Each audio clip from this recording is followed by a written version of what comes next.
আমার মাগরিবের আজান হয়ে গেলে জামাতের আগে কোন নামাজ পড়া যাবে কি না? আমাদের দেশের বেশিরভাগ উলামায়ে কেরামের ইয়ে হলো এক্ষেত্রে নামাজ পড়া যাবে না। কেন যাবে না? কারণ মাগরিবের নামাজটা খুব দ্রুত পড়তে হয়, সুন্নাহ, দেরি না করে খুব দ্রুত নামাজ পড়ে ফেলতে হয়। এখন 2 রাকাত নামাজ করে যদি সবাই পড়তে যায় তাহলে অনেক সময় লেগে যাবে, দেরি হবে।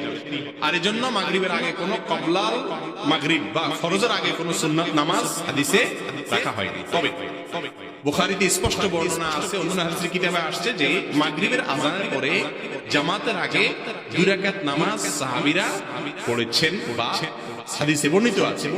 বিধায় কেউ যদি 2 রাকাত নামাজ পড়ে দুহুল মসজিদ হিসাবে তাকে বাধা দেওয়া যাবে না। স্পষ্ট হাদিসে আসছে সেখানে বাধা দেওয়া যাবে না। তবে হ্যাঁ, সবাই মিলে পড়া শুরু করে দিলে নামাজ দেরি হয়ে যাবে, সেই কালচারটা না করা উচিত। কেউ দেরি আগে আসছে, সময় আছে, আজান হয়েছে, আরো 5-6 মিনিট পরে জামাত হবে, সে দাঁড়ায় 2 রাকাত নামাজ পড়তেই